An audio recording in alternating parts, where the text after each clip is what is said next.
first, I want to thank Senator Hall and Senator Lee and also Senator DeMint for putting this caucus together.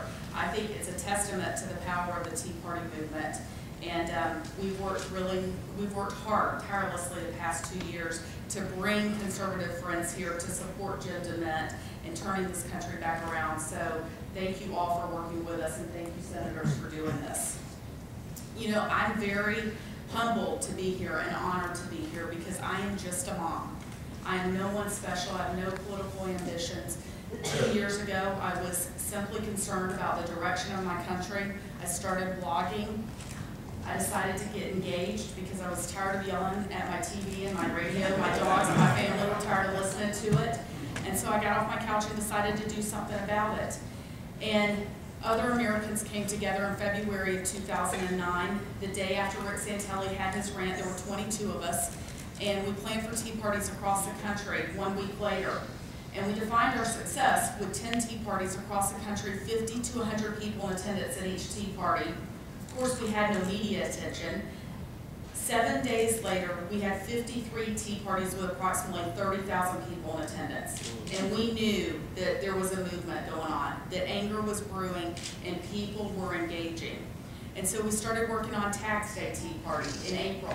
And April 15th of 2009, the first round of Tax Day Tea Parties, we had over 850 tea parties across this country with approximately 1.2 million people in attendance.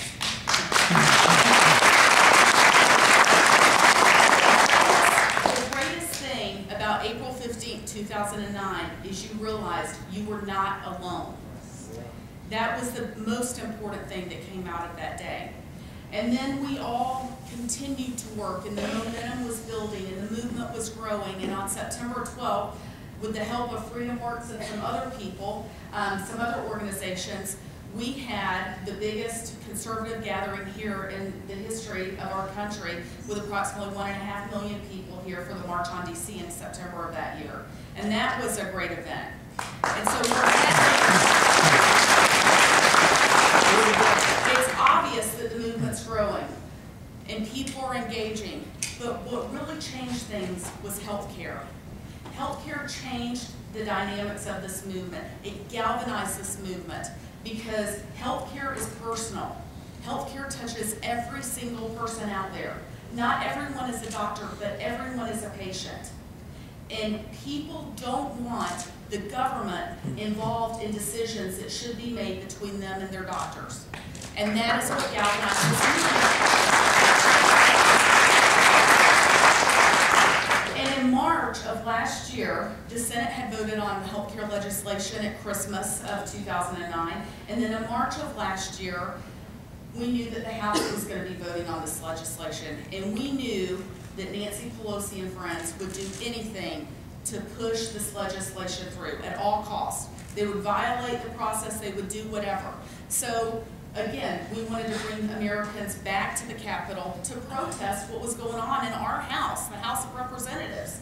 And we put out a call, and within 3 days, we had approximately 50,000 people here on the steps of the U.S. Capitol screaming, "Kill the bill, kill the bill." I mean, they adjourned some committees because they said we were being so disruptive. Well, on Sunday night, when everybody's gone back home to their families to go back to work and go back to school, we all know what happened. They passed some legislation, you know, under the cover of darkness, and here we have Obamacare. Well, that was a defeat for the movement. But you know what? We didn't give up. We were determined to fight harder. And the movement continued to grow, and people continued to become engaged. But the thing is, you know, we can have these rallies and protests till the end of time. It grows the movement, it brings attention to the movement, but if we truly want to affect change, we have to do it at the ballot box. And that's what we did. Across this country, November 2nd was a historic day because not only did we bring Senator DeMint, some conservative friends here in the Senate, and we took back the House of Representatives. That was the greatest thing, to take that gavel out of Nancy Pelosi's hand. Yeah.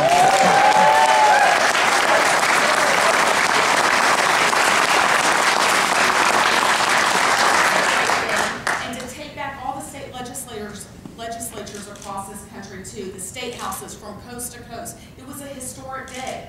But you know what? This is just the beginning.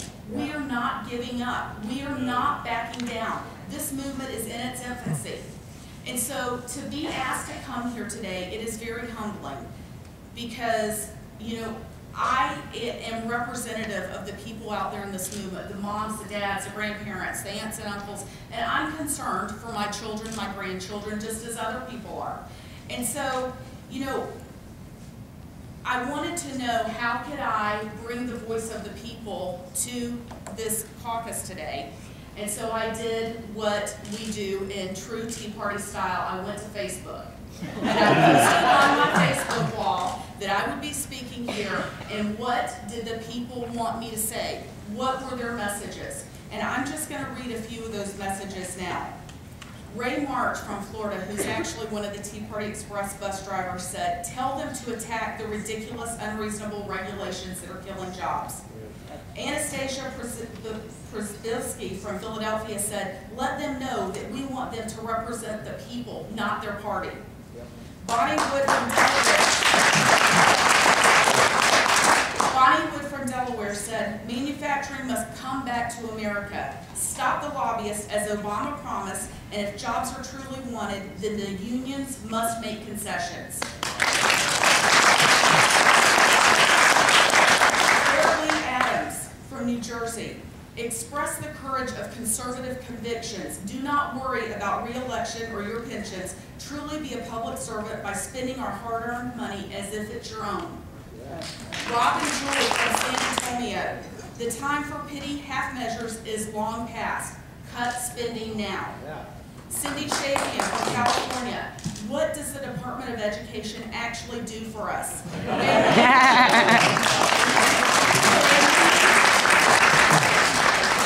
They need to show real productivity and cause for their existence. Just having these departments because it's what's always been done is not acceptable. Amen. If they don't legitimately serve a purpose, eliminate them.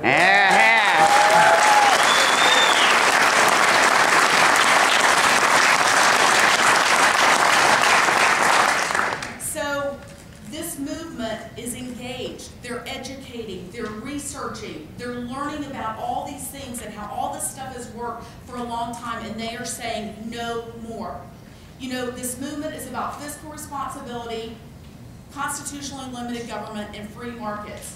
And that's what we stand on. Those are the principles we stand on, and we're not going to waver on those principles. This is about the spending. That's why we all got engaged. You know, we don't have a revenue problem. We have a spending problem. When American families are cutting back across this country, why is it our federal government can be here with our credit card and just charge? It has to stop, and it has to stop now.